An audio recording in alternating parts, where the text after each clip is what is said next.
Guy? I know he's close. I see him!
Must be seeing things.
This tastes like crap.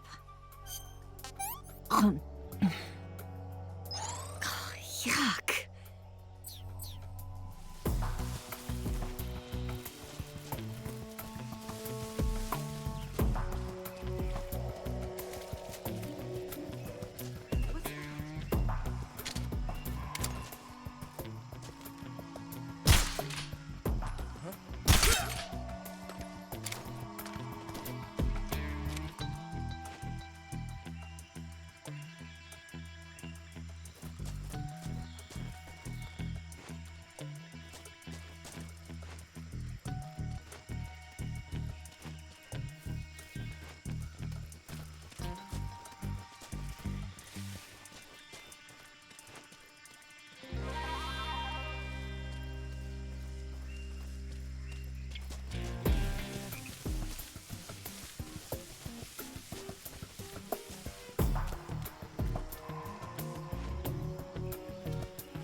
Come on, Snake.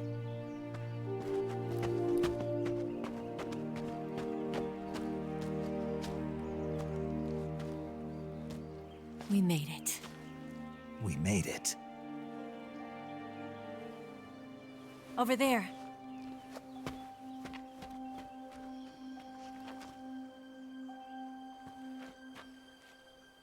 It's the boss, isn't it? I'll go get the wig ready to take off. Right. I'll leave you two alone. But come back in one piece, okay?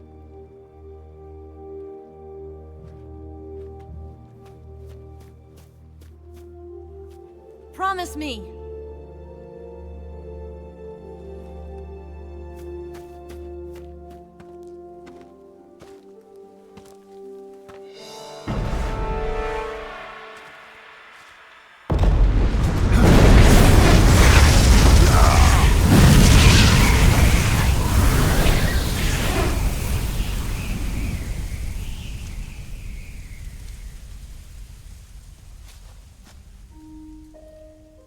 Life's end.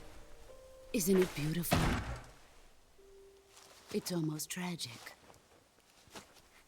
When life ends, it gives off a final lingering aroma.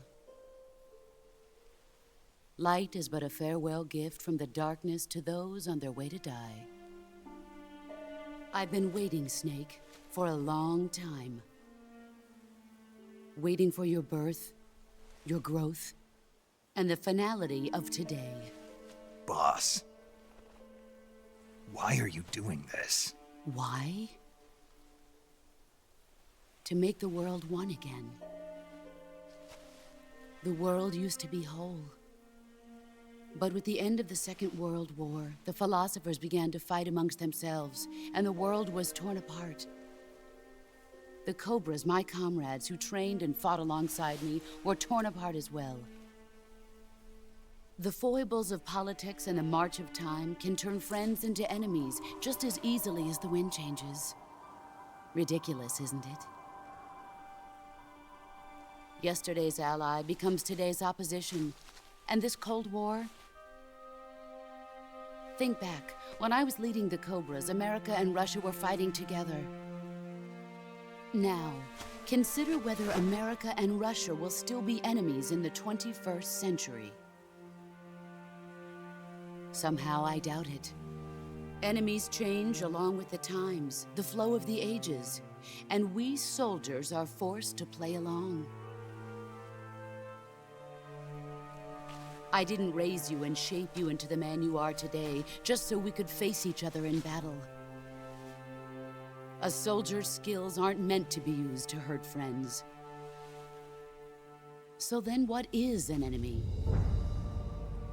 Is there such a thing as an absolute timeless enemy? There is no such thing, and never has been. And the reason is that our enemies are human beings like us. They can only be our enemies in relative terms. The world must be made whole again. The philosophers must be reunited. I will devote my skills to that purpose. And with the Colonel's money, I will achieve that end. Just as I once created the Cobras. They are my family. I may no longer be able to bear children, but I still have a family. It was November 1st, 1951. I was in the Nevada desert participating in atomic testing. The name Nevada is derived from Spanish, covered in snow, white as snow. And snow is exactly what I saw in that Nevada desert. It froze my blood white. Snake, you were an atomic test subject, weren't you? On Bikini Atoll. That's part of the reason I was drawn to you. You and I are alike. We're both slowly being eaten away by the karma of others. We'll never have the chance to die peacefully of old age. We have no tomorrow. But we can still have hope for the future.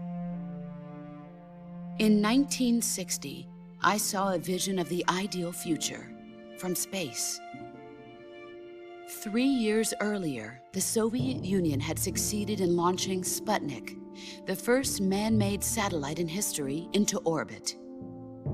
This came as a huge shock to the United States. In response, America threw everything it had into its own manned spaceflight project, the Mercury program. Even as the Soviets seemed poised to send their first man into space, America was still experimenting with chimpanzees and rockets.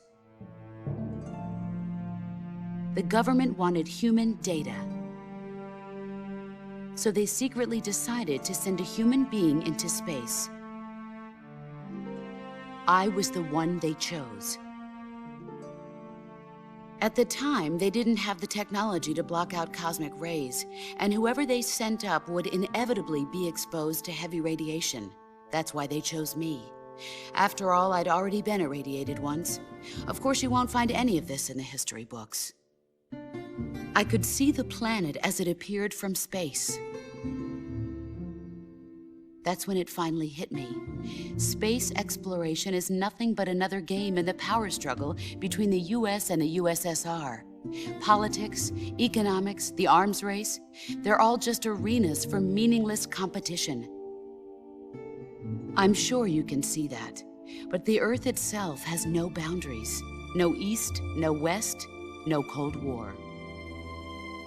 And the irony of it is, the United States and the Soviet Union are spending billions on their space programs and the missile race, only to arrive at the same conclusion.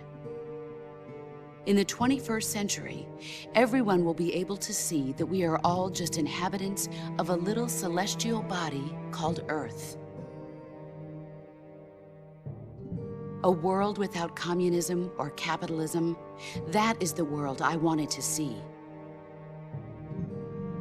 But reality continued to betray me.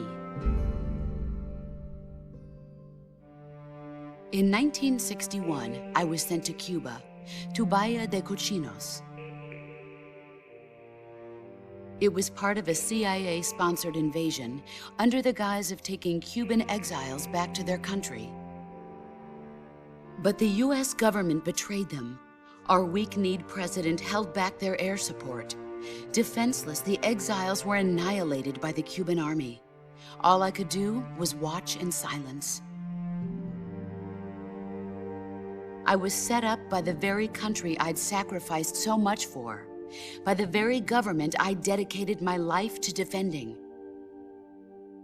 I was driven from the surface world, and I went underground. Then, 2 years ago, I faced the Sorrow, my old comrade in battle. He was my friend. But one of us had to die. I was left with no choice. The Sorrow gave his life for me. There is no enmity between us. One must live, and one must die. That was the mission. The ones who gave me that mission were the philosophers. Early in the 20th century, the true holders of power in the United States, the Republic of China, and the newly formed Soviet Union gathered together in a secret meeting that would later be known as the Wise Men's Committee. The secret pact they formed there marked the beginning of the philosophers. But the last of the original members died in the 1930s. After that, the organization began to run out of control, and the Wise Men's Committee degenerated into a mere shell of its former self. The philosophers of today have no sense of good or evil. Their influence extends to countries and organizations involved in every aspect of every war. They have become war itself. That's how they operate. The sacrifices of war cause a shift in the times. This shift leads to renewed conflict, and in turn triggers the next war. Like a nuclear chain reaction, each conflict sparks countless others, forming an endless spiral that will continue on for eternity. Do you understand what I'm saying, Snake? By consuming me and you, the philosophers intend to keep that cycle going forever. It was my father who explained all of this to me. He was one of them. You see, I am the last remaining child of the philosophers. But after he revealed the truth, my father was killed by that same shapeless, formless organization. And my father isn't the only thing the philosophers have taken from me. In June of 1944, the Cobras and I took part in the landing at Normandy. We'd been given a top-secret mission to locate and destroy enemy V-2 rocket installations. I was pregnant at the time. The Sorrow was the father. I gave birth on the field of battle. a beautiful baby boy. But my child was snatched away from me by the philosophers.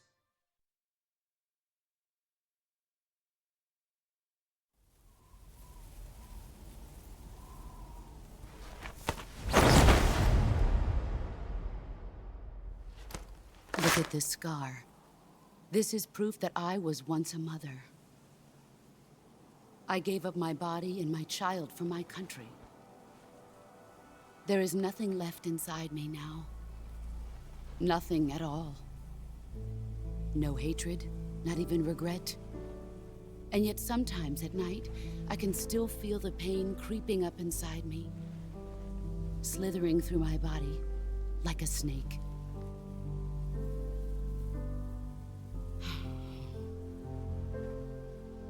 I've never talked this much about myself before. Thanks. Thanks for listening to me.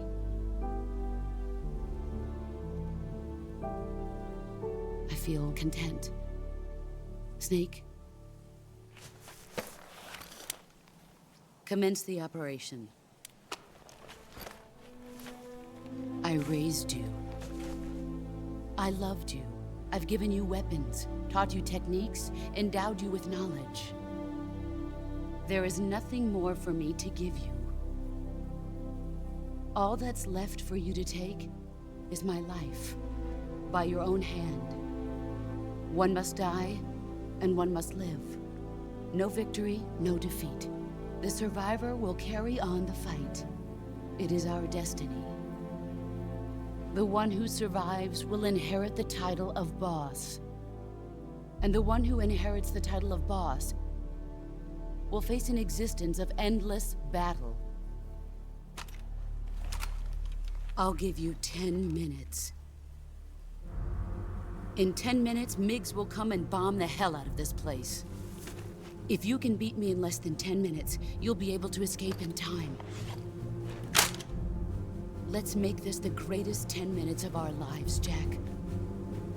Boss. You're a soldier. Finish your mission. Prove your loyalty. Face me.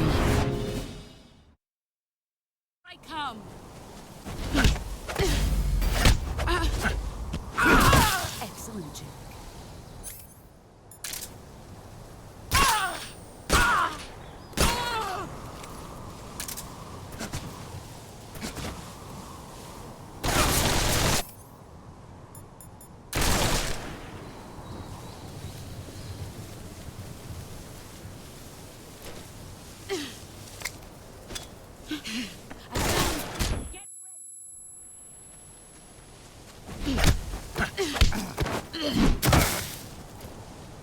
Nice try.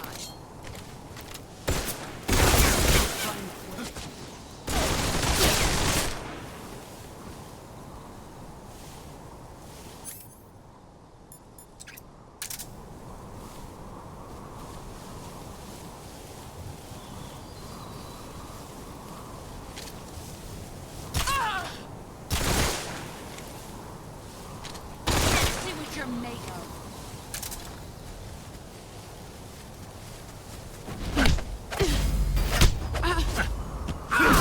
You're better than I remember.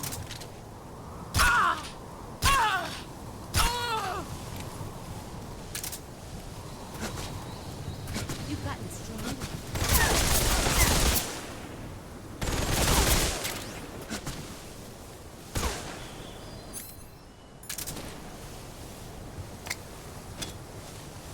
A grenade?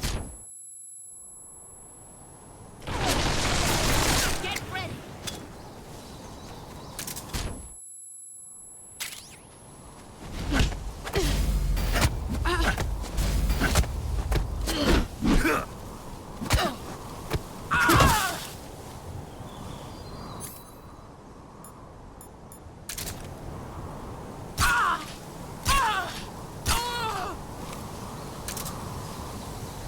Let's see what you're made of.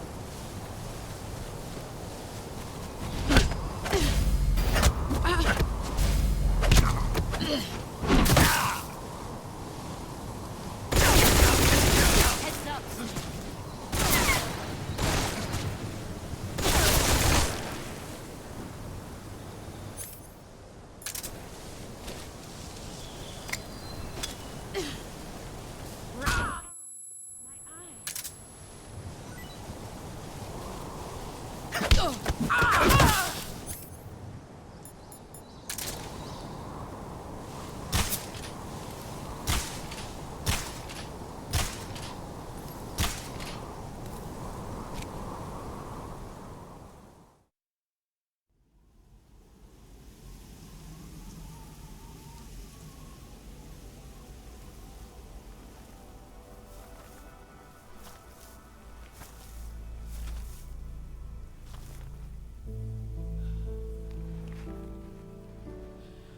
Take this. Keep it safe.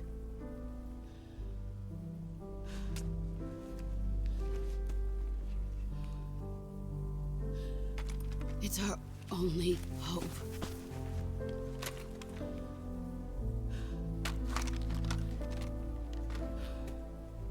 A patriot? Why are you giving me this? Jack. Or should I say, Snake. You're a wonderful man. Kill me. Kill me now. Do it.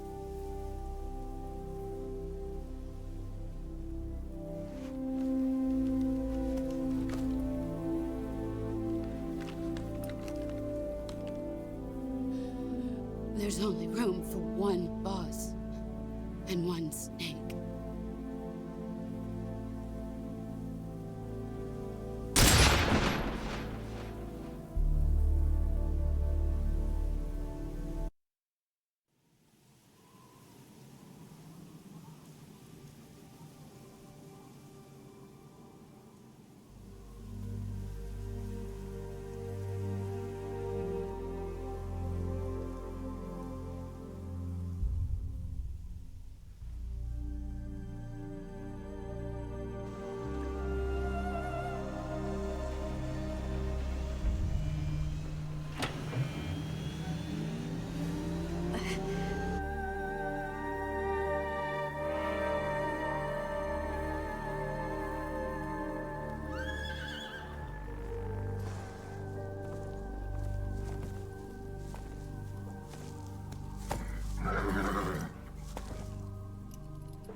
Ready to go, Snake?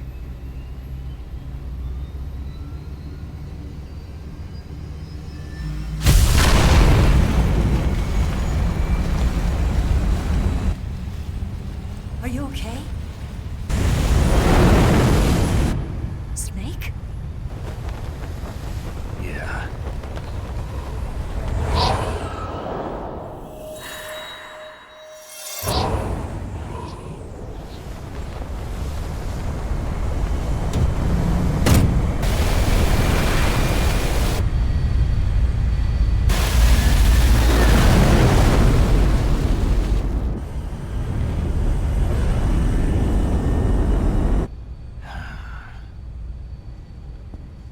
I told you you could trust me.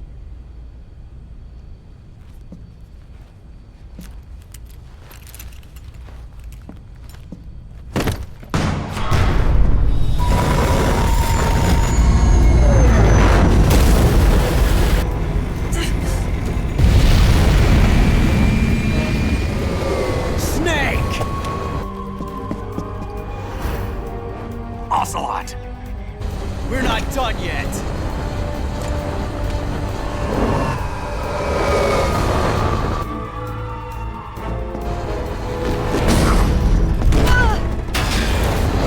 Damn!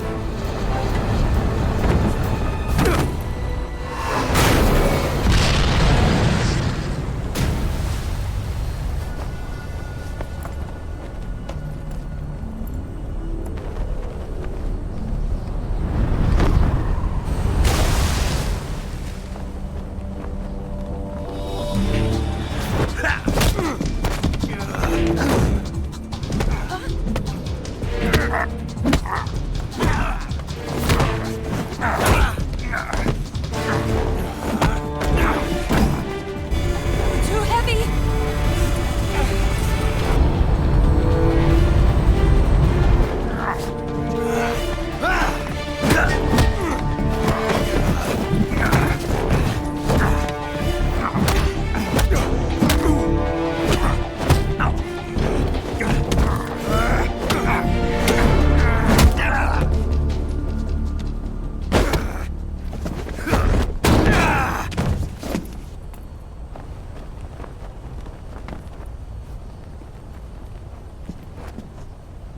Snake, try to remember some of the basics of CQC.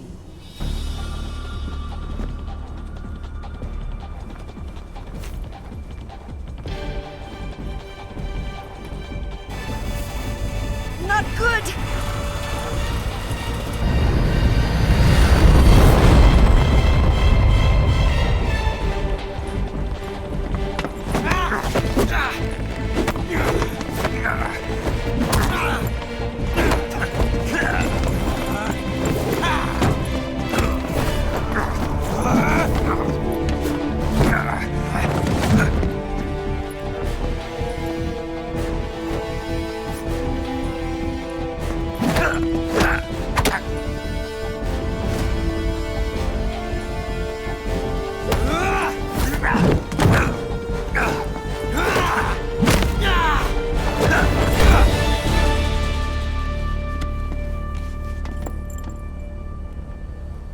I picked up a few new moves.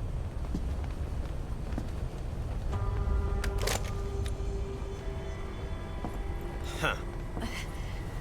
It doesn't feel right to shoot an unarmed man. But I'll get over it. Eva!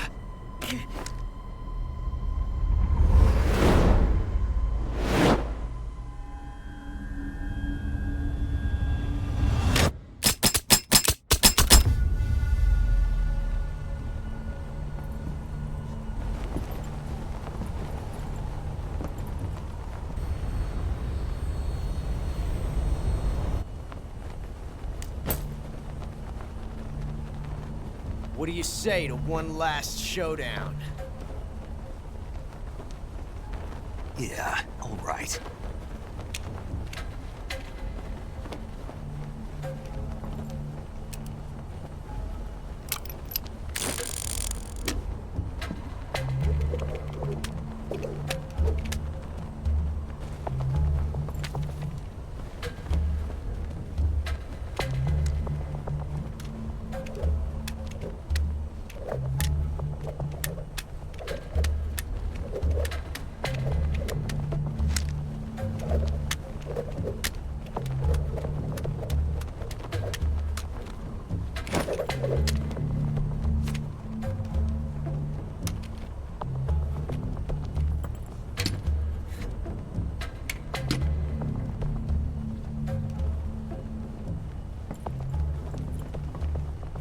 What's your name?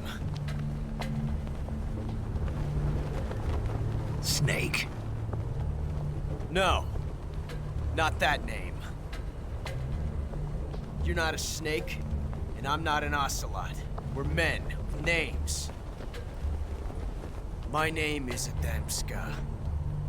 What's yours? John. Very well, John. Plain name. But I won't forget it.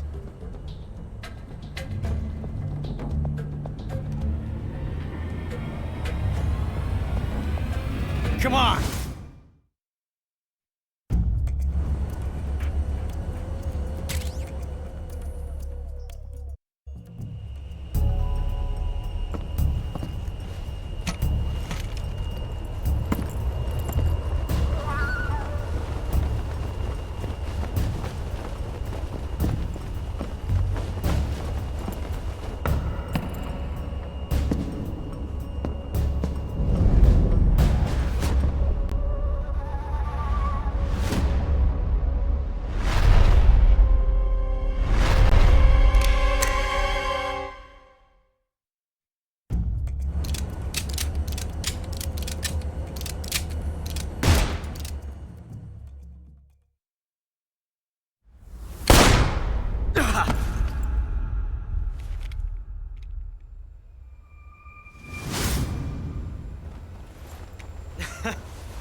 It's a blank.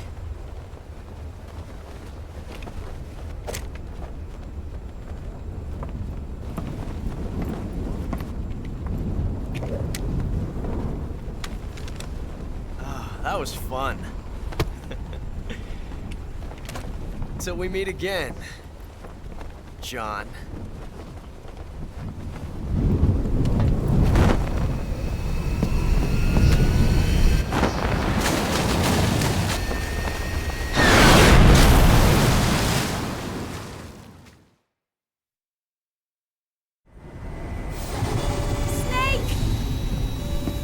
Give me a hand! Pull!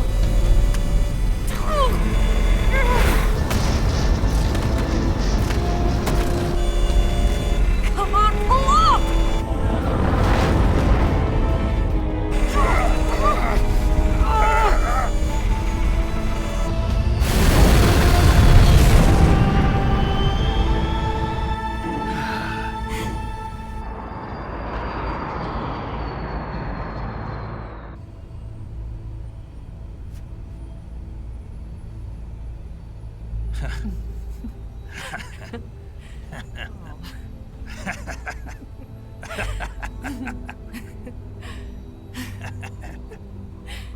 We made it. Yeah, we sure did.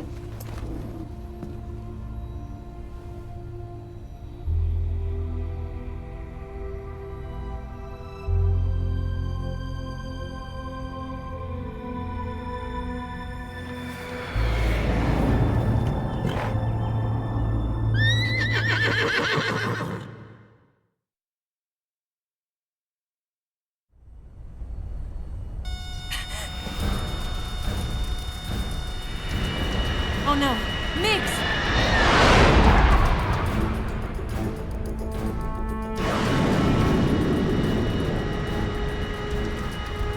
There's no way out!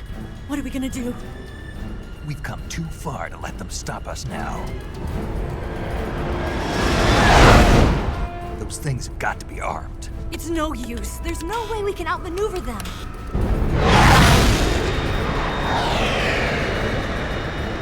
They're gonna shoot us down. We were so close. Weapon systems on. Locked on target. I got tone. You were great, Eva. Huh? Thanks.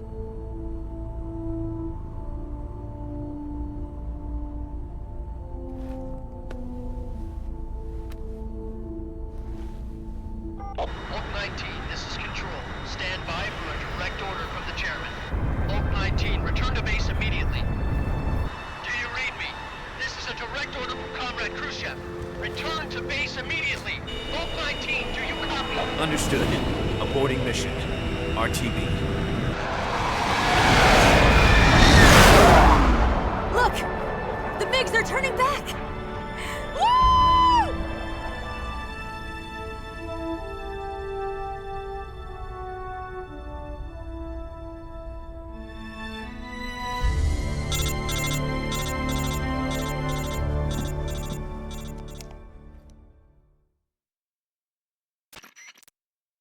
Well done, Snake.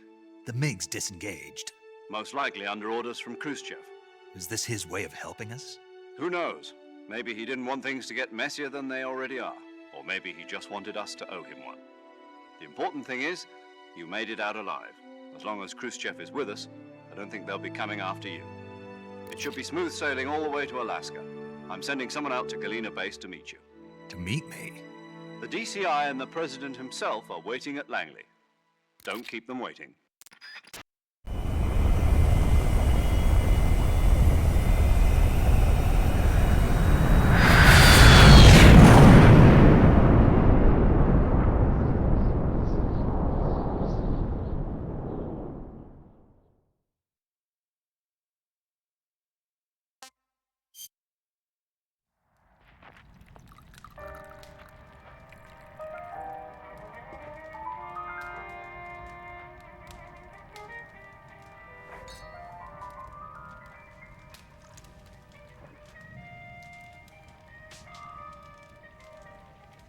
So what are you going to do now?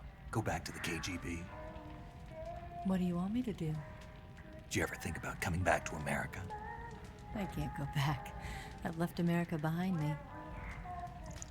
But you saved this country. I didn't do it alone.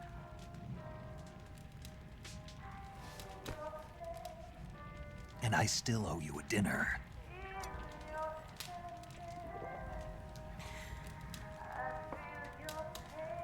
Is that part of your mission too?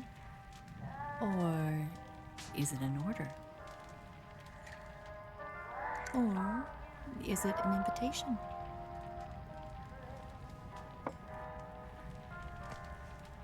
Or a proposal? I don't take orders from anyone now.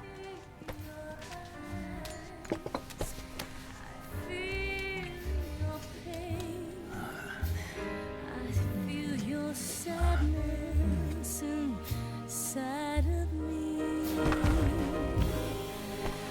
Open your heart and smile for me. You're not the only one afraid to fall in love. Dance with me again and walk this way.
Scholars tell us that the first spy in history was the snake in the book of Genesis.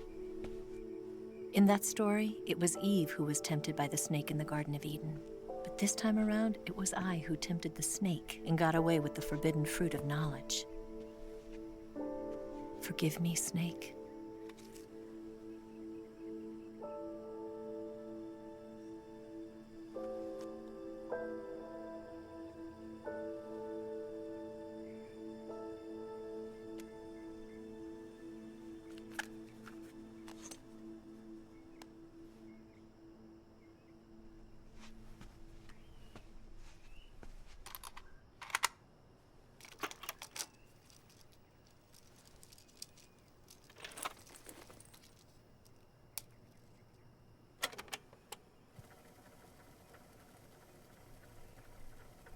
Good morning, Snake. I hope you slept well. First of all, I have to apologize. I wasn't sent by Khrushchev. I'm not a KGB spy, and I never worked for the NSA. I'm an agent of the People's Republic of China for the General HQ 2nd Department of the People's Liberation Army. It was all a lie. I tricked you. And I'm sorry.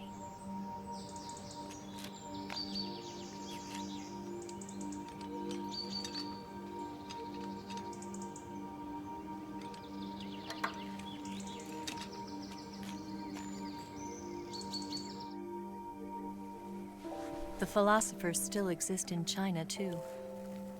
You see, my mission was to find out where Volgin was hiding the philosopher's legacy and steal it. So I infiltrated his base as a KGB spy. The 2 NSA codebreakers who defected in 1960 were actually both men. The real Adam never showed up at the meeting place, saving me the trouble of having to eliminate him. I sneaked in by pretending I was Eva. And you and Sokolov and Volgin, you all believed me. The philosopher's legacy was originally held in common between the US, Soviet Union, and China. We couldn't let the Russians and the Americans take it all for themselves. The Chinese government had its eye on the legacy, too. I got the film containing the legacy, and also the nuclear missile launch data from the Shagohod. 5 years ago, the Soviet Union stopped supplying us with nuclear weapons technology. Since then, China's Liaodong easing, hydrogen bomb, and space rocket projects have fallen behind. But with this data, our country will be able to develop its own nukes. We'll create a deterrent force to rival those of the US and Soviet Union. Everything has gone according to plan, thanks to your help. I too am one of the philosophers. I'm an agent of the philosophers, a graduate of one of their charm schools. I was raised in a joint US-Soviet-Chinese facility to become a sleeper agent. This was before the war. Back then, they were collecting children from all over the world. As a result, I'm indistinguishable from a native-born American. So it didn't surprise me when you and Volgin couldn't tell the difference. But she knew right from the beginning. She knew because before the war, she was at one of the philosopher's schools too, as an instructor. The boss was the only one I couldn't fool. She was the only one who knew I was a fake. She told me everything. Why did she open her heart to me like that? At the time, I couldn't understand it. But now, I think I do. Snake. She wanted you to know the truth. She chose me to tell you. That's why she saved my life. I've lied to you so many times, but not this time. My orders from the government were to obtain the legacy and to eliminate everyone who knew the truth about what happened. In other words, I'm supposed to kill you.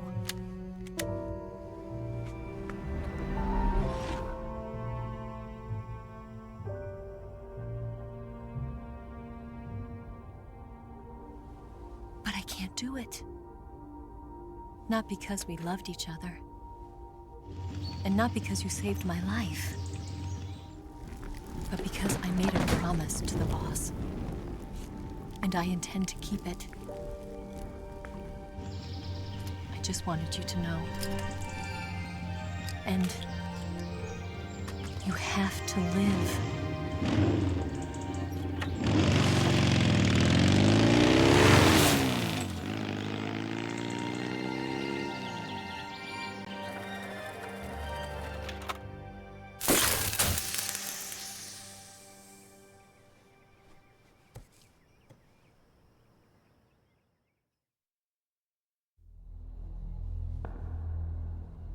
Snake, listen to me.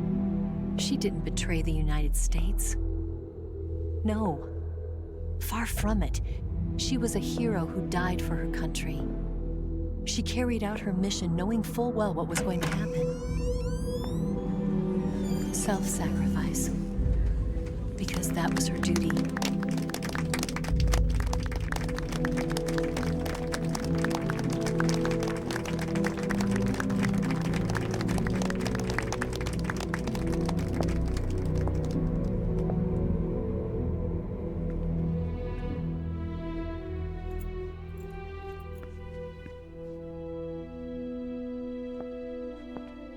You are above even the boss.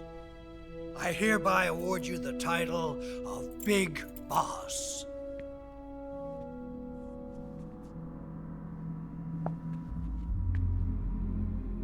You are a true patriot.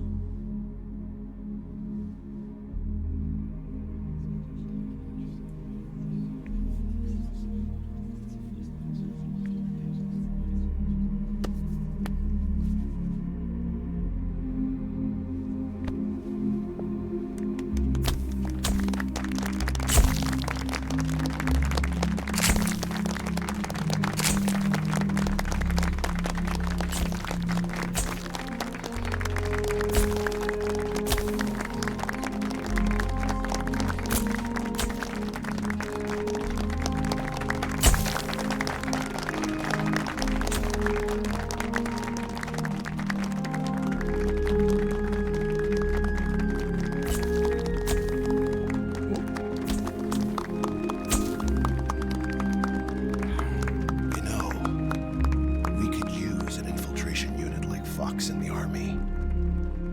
Someone like him to handle our top secret sneaking missions for us. A man who combines the qualities of a soldier and an agent. The boss's defection was a ruse set up by the US government. It was all a big drama staged by Washington so they could get their hands on the philosopher's legacy. And the boss was the star of the show. They planned it so that they could get the legacy that Colonel Volgin inherited and destroy the Shagohod at the same time. Only a legendary hero like the boss could have earned Volgin's trust. Finding out where the philosopher's legacy was hidden was to be her greatest mission. Everything was going according to plan. But then something happened that no one could have predicted.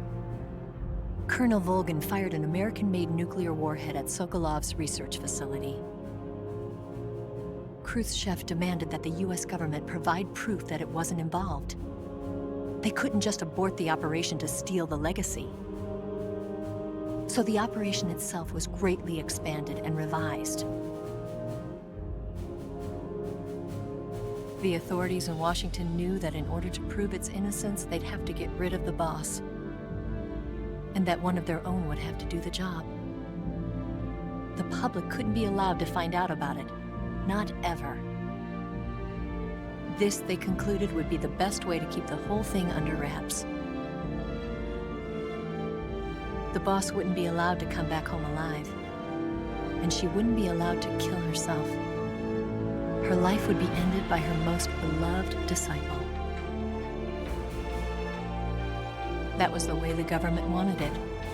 That was the mission she was given, and she had no choice but to carry it out. Her death at your hands was a duty she had to fulfill. Out of duty, she turned her back on her own comrades. A lesser woman would have been crushed by such a burden. The taint of disgrace will follow her to her grave.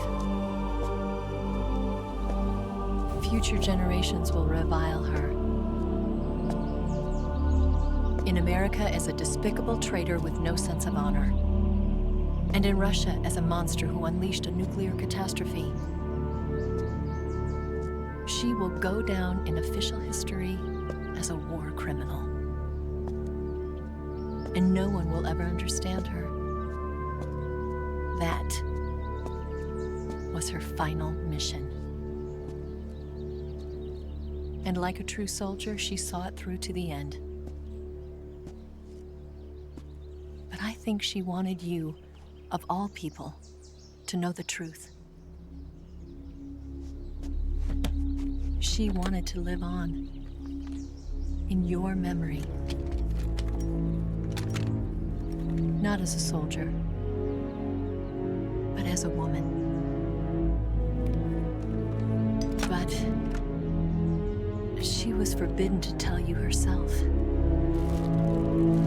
And that's why she told me. Snake, history will never know what she did. No one will ever learn the truth. Her story, her debriefing, will endure only in your heart.